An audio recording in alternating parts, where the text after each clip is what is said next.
Olá, está no ar o JR Entrevista. Hoje a gente recebe aqui no estúdio o senador Jorge Cajuru, do PSB de Goiás. Seja muito bem-vindo, senador. Obrigada pela sua presença. Eu que agradeço, Deus e saúde, brava gente brasileira, nos vendo pela Record. Record, que é a emissora que mais me dá espaço.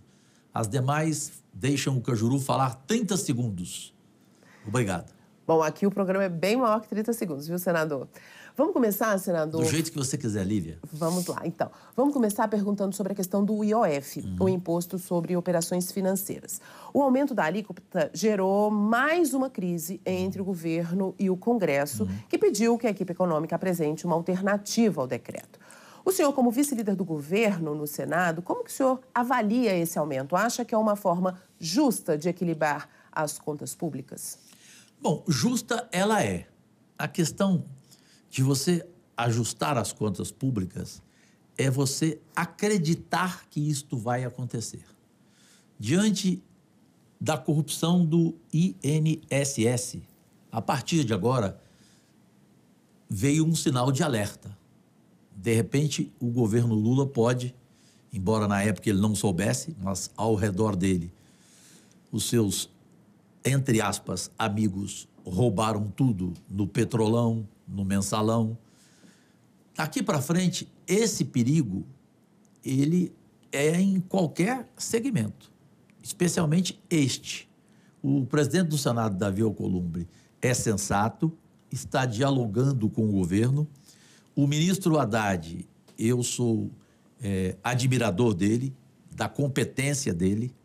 Agora, nós precisamos analisar com muita calma, com muita sensatez, para chegarmos a uma conclusão que beneficie o que o governo mais quer, que é o que você colocou na sua pergunta oportuna, o ajuste das nossas contas. Agora é um caminho complicado nesse momento, né, senador? Difícil. Complicado porque ser humano, né? É gente que está lá, né? Então, quem é que vai tomar conta realmente? Senador, de forma geral, como o senhor avalia hoje a relação do Congresso com o governo? Falta diálogo? Falta mais corpo a corpo? Bom, a sua pergunta é muito inteligente e eu queria, senhoras e senhores, meus únicos patrões, dividir esse assunto com vocês e cada um tem a sua opinião, nunca se influencie pela opinião de ninguém aqui na Record. É a primeira vez que eu vou falar sobre esse assunto. A relação do governo começou na gestão de Arthur Lira na Câmara, como? Isso quando o Bolsonaro era o presidente. Ele era o refém do presidente Arthur Lira da Câmara Federal. Na verdade, quem mandava no país não era o Bolsonaro, era o Arthur Lira na Câmara, correto? Entrou o presidente Lula, ele quis fazer a mesma coisa com Lula, aí teve dificuldade. O Lula é um animal político, sabe conversar com todos, mas tem conversado pouco, está muito isolado, e isso pode levá-lo a uma derrota humilhante no ano que vem. E olha que eu sou vice-líder dele, sou da base do governo e o único que tem coragem de falar isso para ele. Porque quando eu vou em reunião com ele, ele fala: Cajuru, você me conhece há 35 anos, nunca me bajulou e fala para mim o que ninguém fala. Fala. Aí eu falo isso na cara dele, já falei. Hoje, se tivesse eleição, ele perderia a eleição. Por quê? Porque voltou a ter na Câmara, há muito tempo não tinha, um presidente que não é chantagista, esse Hugo, correto? Que não é revanchista, totalmente ao contrário do outro. E no Senado voltou um homem também de equilíbrio, de diálogo, é um avião para convencer todo mundo, tanto que ele obteve 73 votos, Lívia, dos 81 senadores. Eu falo do Davi Alcolumbre. Então, esses dois, eles podem melhorar a relação da sua pergunta importante, que é o governo com o Congresso. Até agora, ela ainda não está boa. No Senado, ela é péssima. No Senado, a oposição hoje ganha fácil. Por poucos votos, mas ela derrota o governo. Na Câmara depende de negociação. Porque, eu vou ser franco com você, é até chato falar isso, mas Jesus Cristo, se viesse ao Brasil, isso é de Guimarães Rosa, ele teria que se preocupar e vir armado. Por quê? Porque na Câmara Federal, no Congresso Nacional, tudo é negociado. Eu nunca generalizo, até porque, graças a Deus, eu nunca negociei nada e desafio alguém a provar o contrário. Mas a maioria quer cargos, quer emendas, quer tudo em troca de votação. Isso transforma a relação péssima, porque quando o governo não pode te dar o que você pede, vem o rancor, vem aquela palavra que eu usei anteriormente, que é o revanchismo, correto? Que é a chantagem, né? Ou você me passa tanto para tais deputados, ou não vai passar esse projeto, não vai ser aprovado. Portanto, há uma expectativa de melhora da relação, mas, objetivamente, respondendo a sua pergunta, a relação hoje é péssima. Senador, vou pegar um gancho aí do que o senhor começou a falar, do seu contato, das suas conversas com o presidente Lula, para perguntar para o senhor o seguinte: o senhor é um dos poucos que ainda faz críticas diretas ao governo, não tem receio de se posicionar. Desculpa, um dos poucos, não, um único. Me aponte mais um, Lívia, do governo que critica o governo. Você não consegue, não tem. Não tem porque eles têm medo de falar para o Lula. Mas entre ali no plenário, se você ficar ali como jornalista, talentosa que você é, e ficar ouvindo as conversas, você vê governistas criticando o governo, criticando os ministros do governo. E se você quiser, eu falo tudo aqui para você. Recentemente, inclusive, o senhor disse que vem se sentindo injustiçado como vice-líder, pois não tem conseguido acesso ao presidente Lula. Há alguma possibilidade de romper com o governo? Total. Total. Eu não aceito ser injustiçado. Eu faço defesa do governo, sou vice-líder dele, trabalho para conquistar votos, faço o meu papel de lealdade, assim como fiz com o Bolsonaro. Bolsonaro é meu amigo, não tenho nada contra o presidente Bolsonaro. A primeira-dama Michele me ajudou muito no projeto inédito do diabetes. Eu sempre procuro a paz. O contrário do amor, para mim, não é o ódio, é a indiferença, é o desprezo. E o esquecimento é a única vingança e o único perdão. Só que perdão, às vezes, você cansa. Eu não sou anjo. E é muito difícil, eu vou contar também aqui pela primeira vez na Record, eu sabendo que o meu maior adversário político em Goiás não é meu inimigo, é meu amigo, inclusive. E fala o nome dele, Vanderlan Cardoso. Como que ele, que critica o governo, que chama o Lula de ladrão, que já anunciou apoio ao adversário do Lula no ano que vem para a presidência da República, como que ele pode ter mais emendas do que eu de uma forma desproporcional? Exemplo, maquinários da Codevasf, que ele é o dono, ou seja, ele colocou o indicado dele lá. Ele, em um ano, ele recebeu 1.216 maquinários. E eu, Cajuru, recebi, sabe quantos? 26. É desproporcional ou não?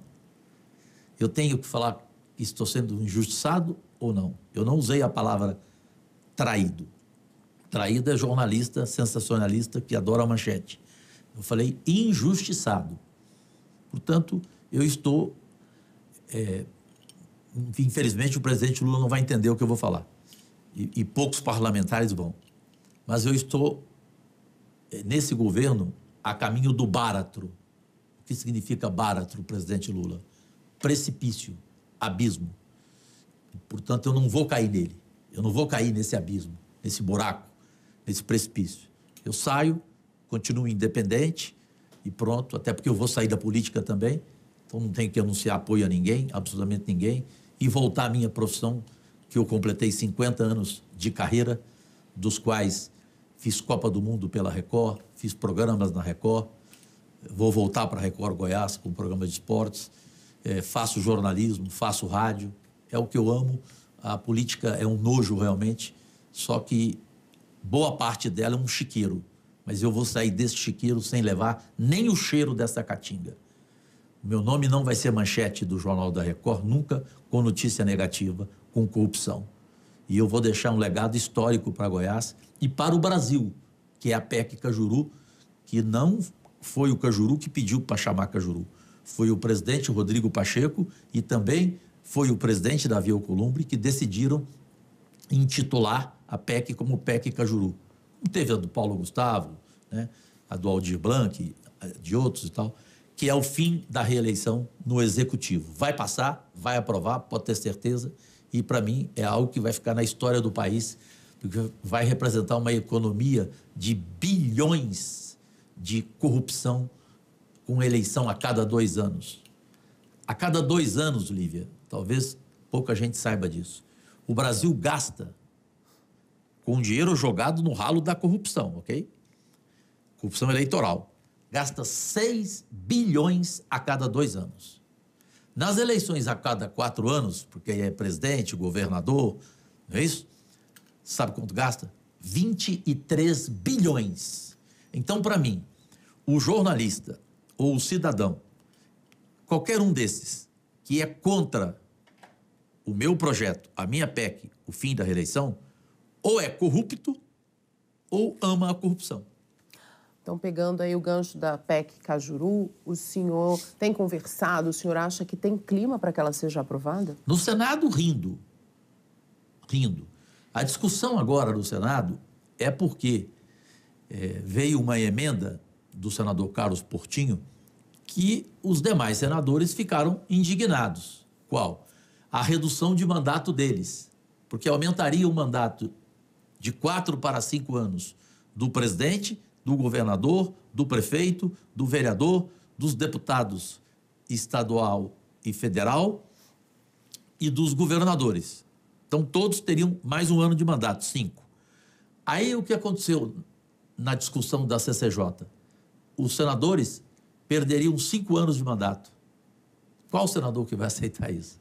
Eu não estou nem aí, porque eu não quero ficar nem um dia mais, mas a maioria não aceita. Então, esse é o único entrave. Mas vai se chegar a um acordo, com certeza, e vai passar com 60 votos, na minha opinião, no mínimo 60, e na Câmara vai passar também. Por quê? Porque cada deputado vai ter mais 1 ano de mandato. Se não aumentasse mais 1 ano de mandato na Câmara para deputado, perderia na Câmara. Então, esquece. Essa PEC que alguém, por não gostar de mim, ou por ter inveja, porque a inveja é o único sentimento que ninguém confessa, principalmente no nosso meio jornalístico, que mais tem inveja. Então, aqueles que estão com inveja da PEC, principalmente porque se chama PEC Cajuru, desculpem lembrar o Zagallo técnico de futebol. Você nem era nascida quando o Zagallo falava isso. Vocês vão ter que me engolir. Senador, o PSB, o partido do senhor, tem um novo presidente, o prefeito de Recife, João Campos. O que o senhor achou dessa escolha? A relação é boa?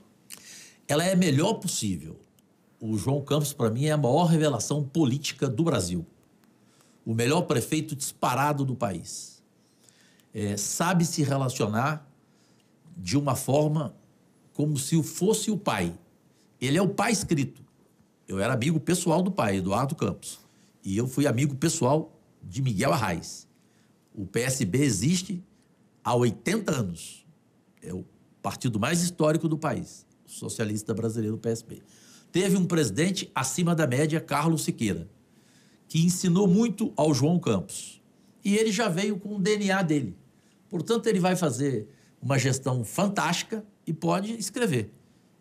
Não sei quando, mas que ele vai ser o que o pai dele seria se não tivesse morrido.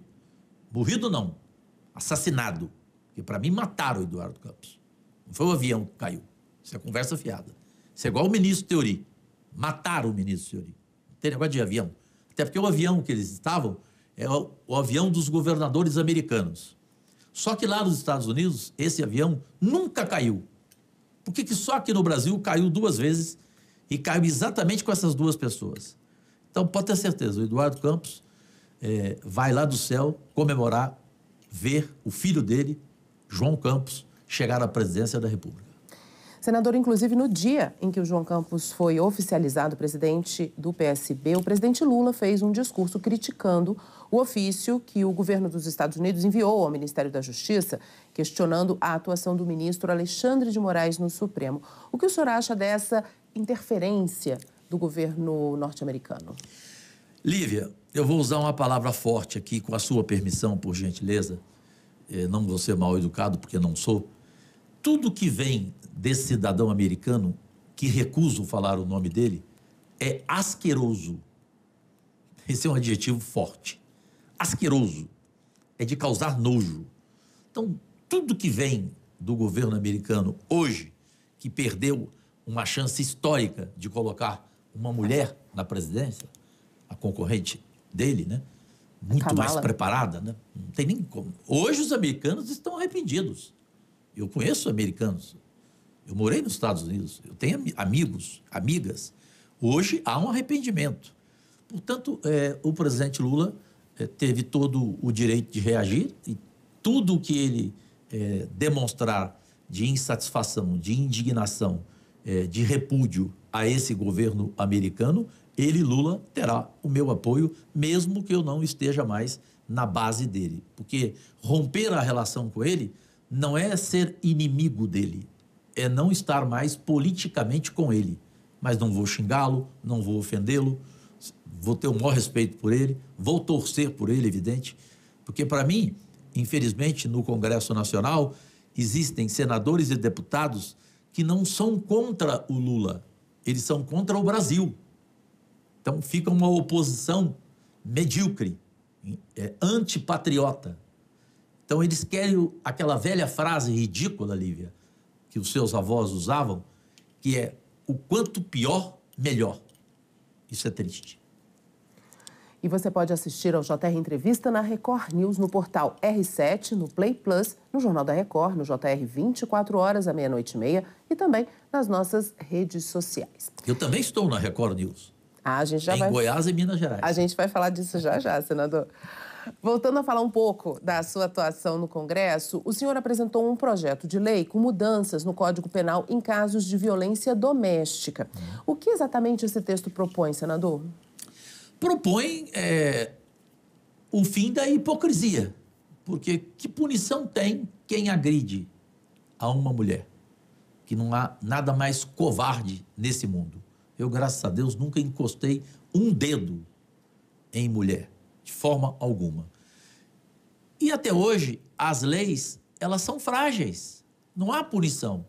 Então, esse meu projeto, graças a Deus, muito reconhecido pelas mulheres brasileiras, pelas famosas, pelas anônimas, porque uma mulher famosa, quando ela é violentada, ela se torna notícia.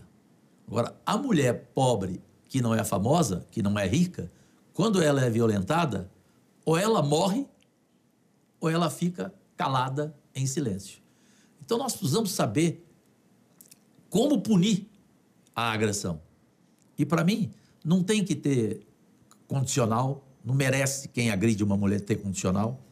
E, para mim, tem que ficar na cadeia até o fim, ou seja, a prisão perpétua, até o fim. Agora, você tem que saber analisar como foi a agressão. Porque tem agressões que são...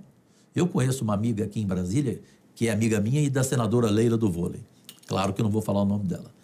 Ela se casou com um polonês.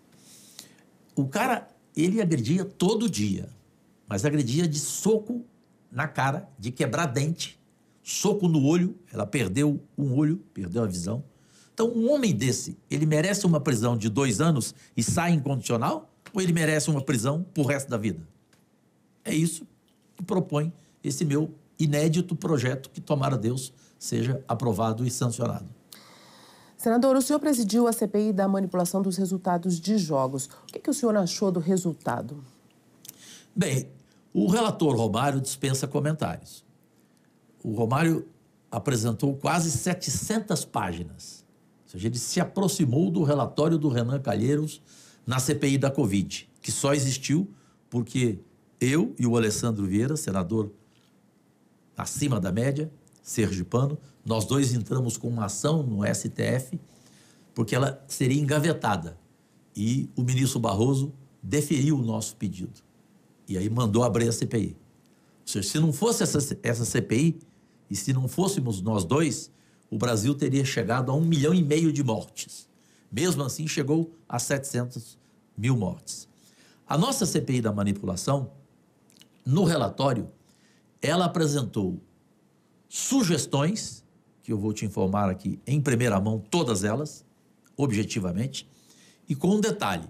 CPI, gente, você que fala que toda CPI é pizza, vira pizza, não é a CPI que é pizza, é a justiça brasileira que é uma pizza. Difícil de ser engolida, inclusive, de ser mastigada. Por quê? Porque cabe à CPI, ela não pode condenar ninguém, ela não põe ninguém na cadeia, mas ela apresenta documentos, gravações, tudo para a justiça investigar e condenar aquele que foi apontado pela CPI. E nós fizemos isso com jogadores de futebol da seleção brasileira, inclusive. Paquetá, Bruno Henrique, Luiz Henrique, outros jogadores de séries B e C do Brasileirão.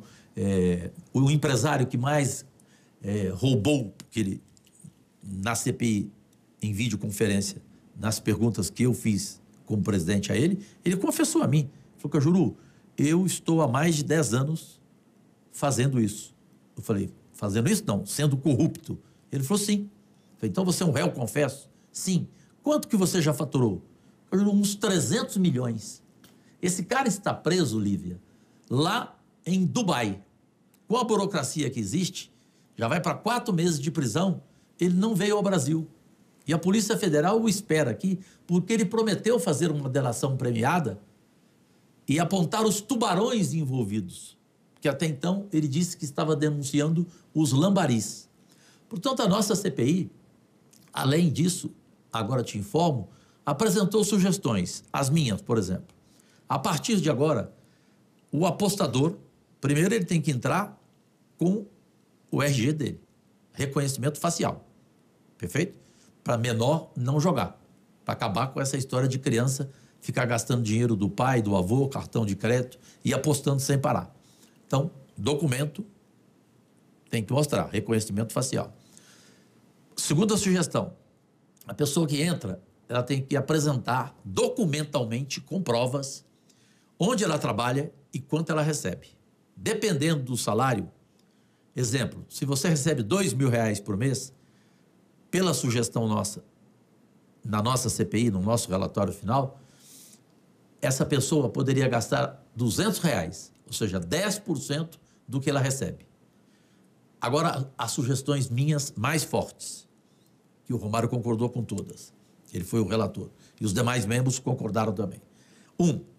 Não pode mais apostar em cartão amarelo, em cartão vermelho, em escanteio, em arremesso manual, em quem vai fazer o gol, em pênalti, em nada. Você só pode apostar no resultado do jogo.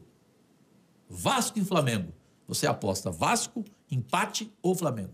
Ponto.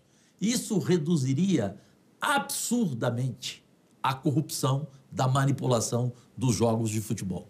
Creio que foi uma CPI que deixou um trabalho e que não pode ser chamada de pizza.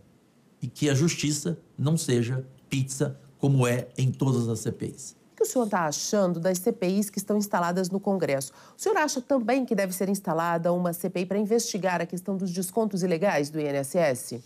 Bom, é outra pergunta importante, oportuna, Lívia, e não dá para mentir. Quem mente também rouba.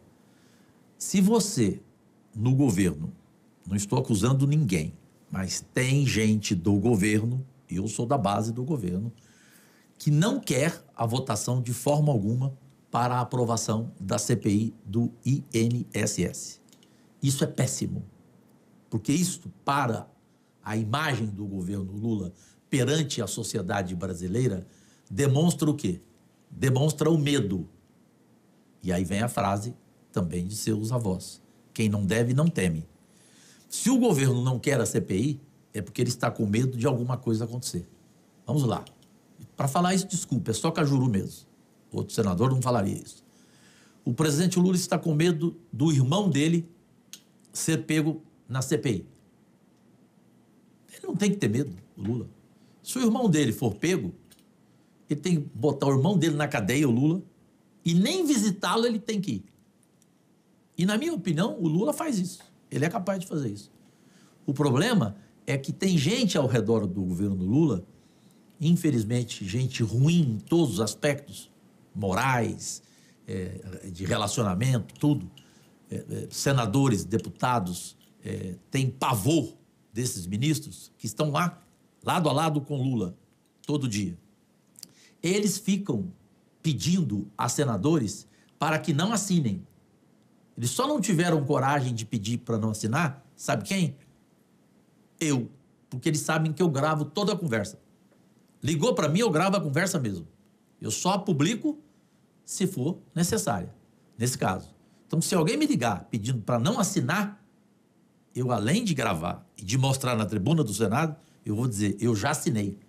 Eu fui o primeiro do governo Lula a assinar. O segundo foi o capixaba Fabiano Contarato. Só nós dois assinamos. Por quê? Porque a gente acha que o governo tem que demonstrar ao Brasil que não tem medo.